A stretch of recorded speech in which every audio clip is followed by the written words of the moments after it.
ఏదైనా మనకి ఇవ్వబడినటువంటి వాక్యం దేవుని యొక్క సహాయం, దేవుని యొక్క సహాయం. భక్తుడైన రావుడానికి కదా కొండల తట్టు చూపలుచున్నాను, నాకు సహాయం ఎక్కడ నుంచి వచ్చును? యెహోవా వలనే మనకు సహాయము దొరుకుతుంది. ఏంటంటే సహాయం అంటే ఇప్పుడు మనకి ఏదైనా కష్టం వచ్చినప్పుడు ఎవరినైనా ఏదైనా అడిగామనుకోండి, తొందరగా వాళ్ళు ఇచ్చినట్లయితే అది దేవుడు వారిలో ఉండి మనకి సహాయం చేసినట్టు లెక్క.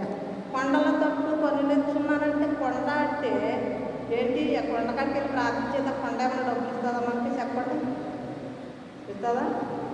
ఈ పక్కన ఉన్న నీ సహోదరుడు ఎవరైనా నీకు సహాయం చేసినప్పుడు వాళ్ళే కొండ, కోట, ఆశ్రయ, దుర్గం. ఆ దినం నీకు ఆపద వచ్చింది, ఆపద వచ్చినప్పుడు వాళ్ళు ఏం చేశారు? నీకు సహాయం చేశారు. ప్రియమైన దేవుని పిల్లలారా, మనకు కూడా ఆపద వచ్చింది. తన ప్రజలైనటువంటి ఇశ్రాయేలీయులు నశించిపోయారు, కృషించిపోయారు, దారి తప్పిపోయారు, తొలిగిపోయారు. వారి కొరకు సహాయం చేసేవాళ్ళు ఎవ్వరూ లేదు. కానీ తాను సృష్టించిన దేవుడు మాత్రమే వారికి సహాయం చేయగలిగిన శక్తిమంతుడు. మనము కూడా పాపంలో ఉన్నప్పుడు, శాపంలో ఉన్నప్పుడు, కష్టంలో ఉన్నప్పుడు, బాధలో ఉన్నప్పుడు ఎవరైనా సహాయం చేస్తారా?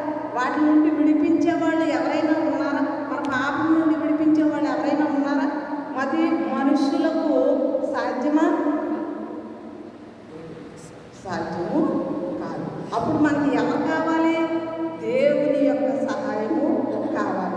దేవుని సహాయం కావాలంటే దేవుని సన్నిధిలోకి వెళ్ళి శ్రీదాకా మనం వెళ్ళిపోయి మోకరించేసి ప్రార్థన చేసినప్పుడు దేవుడు మన జ్ఞాపకము చేసుకుంటాడు. మన పితరులకు ఇచ్చినటువంటి వాగ్దానములు జ్ఞాపకం చేసుకుని ఆయన మనకి సహాయము చేయగలిగిన శక్తిమంతుడు. అంటే మన మీద కోపం ఉంటుంది. ఇప్పుడు నేను ఎవరినో తిట్టాను అనుకోండి, నా మీద కోపం ఉంటుంది. కానీ మనల్ని క్షమించమని అడిగినప్పుడు ఇతరులు కఠినంగా ఉంటారు.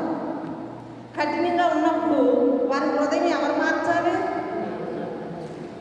దేవుడు మార్చాలి. అప్పుడు మార్చినప్పుడు మనం ఏమనుకుంటుంది? దేవా సహాయాన్ని నాకు అందించు అని అనుకుంటాం. ఇప్పుడు దేవుడు ఎవరిని జ్ఞాపకం చేసుకుంటున్నాడో అబ్రహాముని జ్ఞాపకం చేసుకుని మనకి సహాయాన్ని అందిస్తున్నాడు. వాక్యం చదువుకున్నాము. ఇప్పుడు అబ్రహామునకును అతని సంతానమునకును యుగాంతము వరకు తన కనికరము చూపి జ్ఞాపకము చేసుకుందునని ఆయన తన సేవకుడైన ఇశ్రాయేలునకు సహాయము చేసి ఇశ్రాయేలీలు దేవుడు వారిని బానిసత్వంలో నుండి విడిపించి వారి ఆకలి ఉన్నప్పుడు ఆహారం పెట్టి మన్నాను పంపించి వారికి ఎంత సహాయం చేశాడు దేవుడు మనకు తెలుసు. అయినప్పటికీ కూడా వాళ్ళు ఏం చేశారు? తిరుగుబాటు జనంగా ఉండిపోయారు. ఎప్పుడు తిరుగుబాటు జనంగా ఉండిపోయారు. కానీ దేవుని ఆత్మ ఎల్లప్పుడూ నీతో వాదించదు కనుక ఆయన ఏం చేశాడంటే స్వయంగా తన కుమారుణ్ణి మనకి ఆయన పుట్టించాడు. ఆయన అదే మనకి క్రిస్మస్ అనగా క్రీస్తును ఆరాధించుట. మనం ప్రతిదినం కూడా దేవుని ఆరాధిస్తున్నాం. అబ్రహాముకి ఆయన వాగ్దానం చేశాడు. అబ్రహాముకి వాగ్దానం చేసినప్పుడు ఆదికాండం 11వ అధ్యాయం మొదటి వచ్చింది. లోకాసు వార్తలో ఉన్నటువంటి ఈ వాక్య భాగము ఎక్కడంటే ఆదికాండంలో ఉంది. ఈ ఆదికాండంలోనే దేవుడు అబ్రహాముతో స్వయంగా ముఖాముఖిగా దేవుడు మాట్లాడాడు. కనుక అబ్రహాము 99 ఏళ్ల వాడైనప్పుడు యెహోవా అతనికి ప్రత్యక్షమై, నేను సర్వశక్తి గల దేవుడను, నా సన్నిధిని నడుచుచు ఎందారనికుడవై ఉండుము, నాకును నీకును మధ్య నా నిబంధనను నియమించి నిన్ను అత్యధికముగా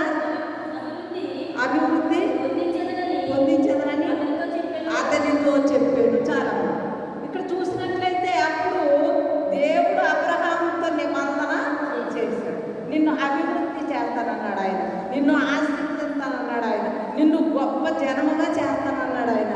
చేసి నీకు ఇచ్చినటువంటి సంతానమును నేను ఎంతవరకు, యుగాంతం వరకు, ఇంకా ఉంది, ఇంకా యుగము అంతం అవ్వలేదు, యుగాంతము వరకు కూడా చేస్తాను. ఎక్కడ ఆదికాండం, ఎక్కడ లోకసువార్త.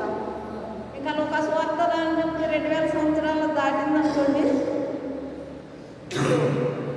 ఇంకా యుగాంతం అవ్వలేదు కదా మనకి, యుగాంతము వరకు కూడా ఆయన మనకి సహాయకుడుగానే ఉంటాడు. ఇప్పుడు నీవు పిలిస్తే పలుకుతాడు ఆయన, ఇప్పుడు నీవు పిలిస్తే పలుకుతాడు. మన హృదయం ఎప్పుడైతే ఆయనకు చోటిస్తామో, ఆయన క్రీస్తు మనలో ఉదయించింది. క్రీస్తు పుట్టాడని పండుగ చేసుకుంటాం కాదు, కానీ మన హృదయంలో క్రీస్తు ఎప్పుడైతే పుడతాడో అప్పుడే మనకి నిజమైన క్రిస్మస్. ఇది చేసుకునేదంత లోక సంబంధం అయితే మన హృదయం మారకుండా చేసుకున్నాం అనుకోండి, అది లోక సంబంధమైన క్రిస్మస్ అవుతుంది. లోక సంబంధమైన క్రిస్మస్ అంటే మనం పట్టణంతో ఏం చేసుకుంటాం, ఇల్లు శుభ్రం చేసుకుంటాం, వాపలు శుభ్రం చేసుకుంటాం, సామాన్లన్నీ కొడుకుంటాం, కొత్త బట్టలు కుట్టించుకుంటాం, ఇంకా గోల్డెన్ పనులు ఉంటాయి లోకంలో. ఆ రోజు పండుగ రోజు ఎంతో అందంగా తయారవుతాం, ఎంతో ఆనందంగా ఉంటాం, ఎంతో సంతోషంగా ఉంటాం, పాటలు పాడుకుంటాం. కానీ హృదయంలో చోటు లేకపోతే క్రీస్తుని మనం ఆరాధించినట్టు కాదు, వ్యర్థము. ఆ బహిరంగంగా మనం ఎంత శుభ్రం చేసుకుంటామో ఆ రోజులో మన హృదయంలో కూడా ఉన్నటువంటి ప్రతి దానిని కూడా దేవుని సన్నిధిలో, ప్రతి పాపమును కూడా దేవుని సన్నిధిలో ఒప్పుకుంటూ మనం దినదినము మనల్ని శుద్ధి చేసుకోవాలి. నెలందరగా మనం శుభ్రం చేసుకుంటాం కదా, అలాగే దినదినము కూడా ఈ నెలంతా కూడా దేవుడిని మనం ఆరాధించడానికి వచ్చినప్పుడు, మనము దినదినము మన హృదయాన్ని శుద్ధి చేసుకున్నప్పుడు దేవుని యొక్క సహాయము మనకు అందుతుంది. మన ఇల్లు బాగుంటుంది, మన హృదయం బాగుంటుంది, మనకి కావలసిన వస్తువులన్నీ వస్తూ ఉంటాయి. అంటే దేవుని యొక్క సహాయం మనకి ఆల్రెడీగా వచ్చేస్తూ ఉంటుంది అనమాట. ఇక మనం ఏమి దేవుని సన్నిధిలో ప్రార్థన చేసుకోవాలి. ఇక్కడ అబ్రహాముకి వాగ్దానం చేస్తాడు ఆది కాలంలో దేవుడు. ఆయన మనం విడిచిపెట్టాడు, ఆయన విడిచిపెట్టే దేవుడు కాదు. యాకోబుకి వాగ్దానం చేసిన దేవుడు, తన ప్రజలైన ఇశ్రాయేలీయులకు వాగ్దానం చేసిన దేవుడు మనకి కూడా ఈ దినాన్ని యుగాంతం వరకు కూడా ఆయన మనల్ని విడిచిపెట్టే దేవుడు కాదు. ఆదికాండం 12వ అధ్యాయం 1వ వచనంలో మరి అబ్రహాముతో దేవుడు ముఖాముఖిగా మాట్లాడి ఆయనతో వాగ్దానం చేసినటువంటి ప్రతి వాగ్దానము కూడా యుగాంతము వరకు కూడా ఆయన నెరవేర్చే దేవుడు అయినాడు. 12వ అధ్యాయం 1వ వచనం, ఈ దేశం నుండి, ఈ బంధువుల నుండి, ఈ తండ్రి ఇంట నుండి బయలుదేరి నేను నీకు చూపించే దేశంలోకి వెళ్ళు, నిన్ను గొప్ప జనం, నిన్ను గొప్ప జనంగా చేస్తానన్నాడు ఆయన. ఇప్పుడు ఈ గొప్ప జనాన్ని పుట్టించినప్పుడు ఎవరు పుట్టించారో నారు పోసిన వాడే నీరు పోస్తూ ఉంటాడు. గొప్ప జనం అబ్రహాముకి 99 సంవత్సరాలు అయిన తర్వాత దేవుడు వాగ్దానం చేశాడు. అంతకుముందు కూడా ఫస్ట్ ఆయన ఆ దేశాన్ని, తండ్రి బంధువులు అందరినీ విడిచిపెట్టేసి వచ్చేయమన్నాడు దేవుడు. అబ్రహాము దేవుని మాట విన్నాడు గనక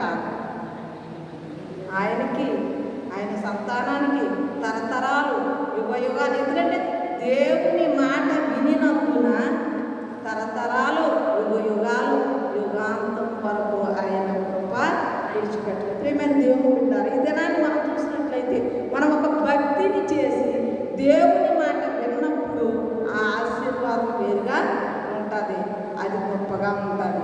అది ఎన్నాళ్ళు ఉంటుంది? తరతరాలు, యుగయుగాలు మనతో, మనల్ని విడిచిపెట్టదు, మన బిడ్డల్ని విడిచిపెట్టదు, బిడ్డ తరాలు విడిచిపెట్టదు. కనుక మనం ఎలా ఉండాలి? అబ్రహాం పోలే మనము దేవుని యందు భయభక్తులు కలిగి జీవించాలి. అలాగే ఆదికాండం 15వ అధ్యాయం మొదట జరిగిన తరువాత యెహోవా వాక్యము అబ్రహాముకు దర్శనమందు వచ్చి అబ్రహామా భయపడకు, నేను నీకు కేడెమును, నీ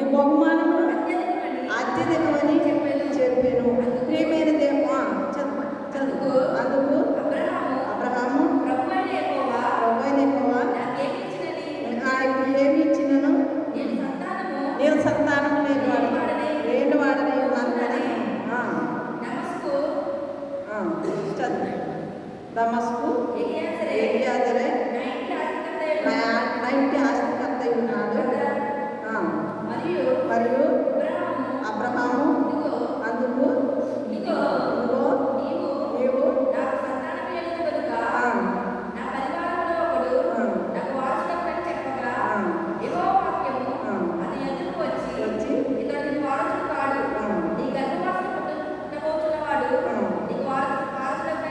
చెప్పాను. మరియు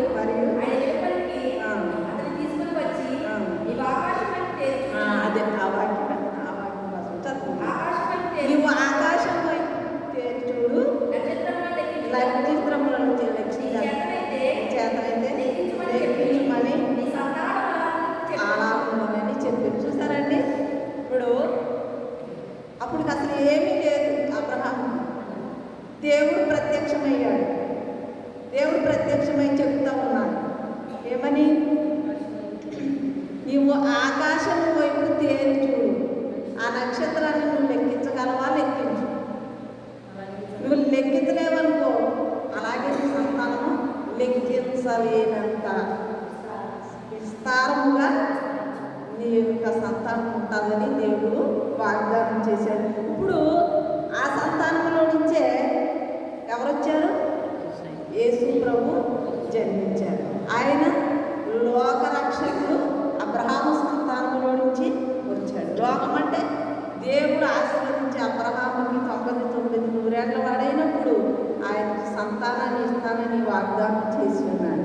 కానీ మరి ఇసుకరేణువుల కంటే విస్తారమైన సంతానాన్ని దేవుడి నుంచి ఆశీర్వదించినప్పుడు ఆ సంతానమే దేవుని మీద తిరుగుబాటు చేసినప్పుడు దేవుడు ఆ యొక్క ప్రజల కొరకు ఎంతోమంది ప్రవక్తలను ఏర్పరచుకున్నాడు. ఆయన మోషే కానించి లెక్కేసుకుంటే ఎంతోమంది ప్రవక్తలు, చిన్న ప్రవక్తలు ఉన్నారు, పెద్ద ప్రవక్తలు ఉన్నారు. యెషయా, యిర్మీయా, యెహెజ్కేలు వీళ్ళందరూ కూడా పెద్ద ప్రవక్తలు. జకరియా, మీకా, ఆమోసు, ఇంకా వీళ్ళందరూ కూడా చిన్న ప్రవక్తలు. అయితే ఎంతమంది ప్రవక్తలను పంపించినా సరే ఎన్నో రకరకాలుగా ఆయన ఆ ప్రవక్తలలో ఉండి మాట్లాడాడు. 40 సంవత్సరములు మోసేను ఏర్పరచుకొని ఇశ్రాయేలు ప్రజలను నడిపించాడు. ఆయన పగలు మేఘస్తంభమై, రాత్రి అగ్నిస్తంభమై, వారికి ఆకలి ఉన్నప్పుడు ఆకాశం నుండి మన్నాను కురిపించి వాళ్ళ చెప్పులు అరిగిపోకుండా, వారు బట్టలు తుక్కోలేదు, 40 సంవత్సరాలు బట్టలు తుక్కోలేదు, తగ్గుకోలేదు, ఏమీ లేదు.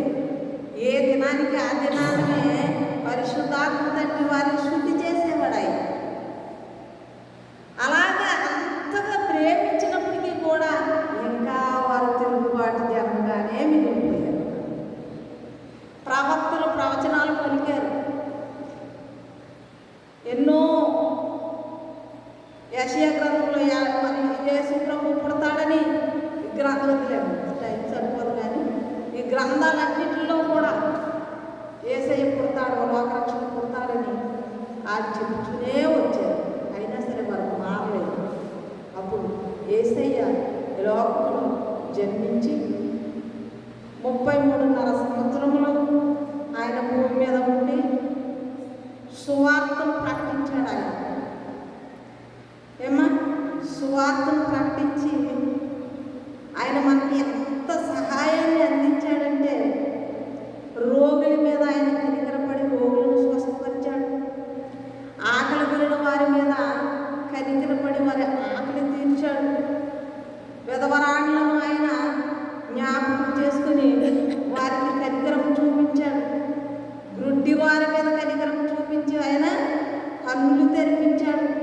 కుష్ఠరోగులను స్వస్థపరిచాడు. ఆయన తప్పిపోయిన కుమారుడి మీద కనికరం పడి తండ్రి చేర్చుకున్నాడు.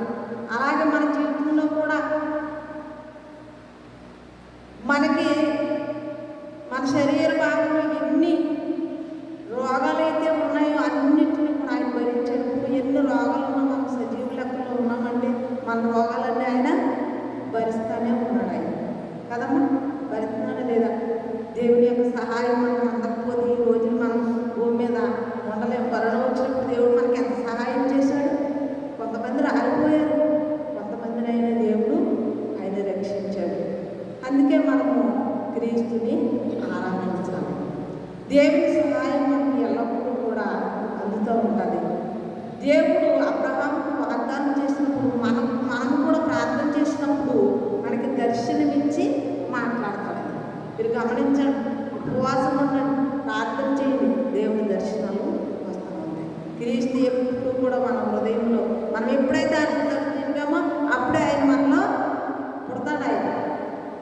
ఆయన ఎప్పుడో పుట్టాడు. 2020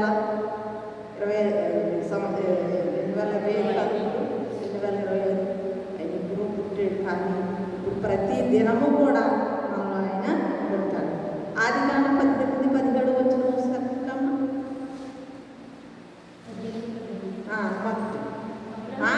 మొదటి 18 అధ్యాయం 17 వచ్చిన 17 సారా 17 వచ్చిందైనా 18-17 వచ్చిన. అప్పుడు యెహోవా తను చేయబో కార్యము అబ్రహాముకు దాచెదన. అబ్రహాము నిత్యముగా బలము గల గొప్ప జనమును అతని మూలముగా సమస్త జనులు ఆశీర్వదింపబడు. జరగబో కార్యము అబ్రహాముకు దాచెదన.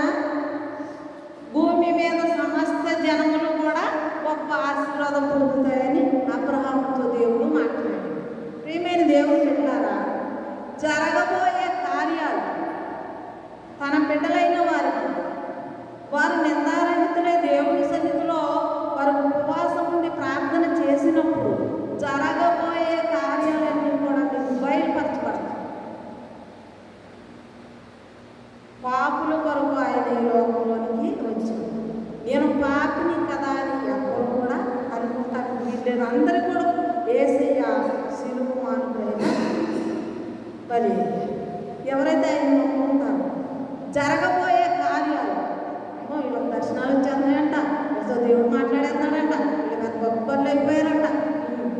ఇంకా లోక సంబంధమైన వారి మాటలు ఎలా ఉంటాయో మనకు తెలుసు. కానీ ఇక్కడ అబ్రహాముకి ఏమంటున్నాడు, జరగబోయే కార్యములు నా భక్తుడికి నేను తెలియజేయకుండా ఉంటానా? ఇదిగో భూమి మీద జనములన్నీ కూడా నీ సంతానం ద్వారా ఆశీర్వదించబడతాయని దేవుని వాక్యం సెలవిచ్చింది. భూమి మీద ఉన్నటువంటి జనములన్నిటిలో కూడా ఇశ్రాయేలు వంశంలో నుండి దేవుడు అబ్రహాము, యాకోబు, ఇస్సాకులకు వాగ్దానం చేసిన దేవుడు ఇప్పుడు తన ప్రజలైన ఇశ్రాయేలీయుల కొరకు ఆయన యేసు క్రీస్తును పేరున ఆయన ఈ భూమి మీద జన్మింపచేసి తన ప్రజల పాపములన్నిటినీ కూడా ఆయన భుజం మీద వేసుకుని మనలో ఉన్నటువంటి పాపం, శాపం, దోషం అన్నీ కూడా ఆయన భుజం మీద వేసుకుని వీటిలన్నిటి కోసం వేసి మన కోసము పుట్టాడు.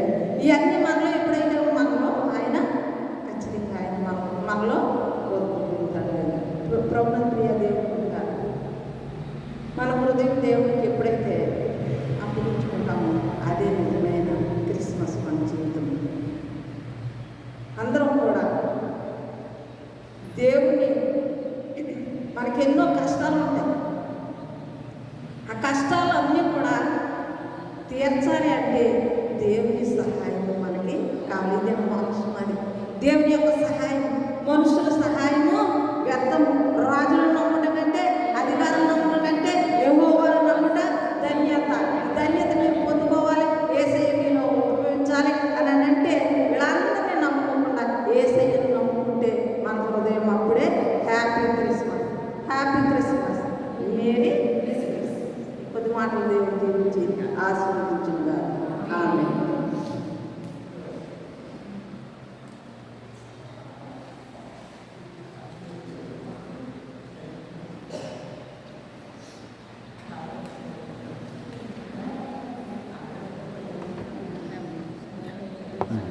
అలా అర్థించిన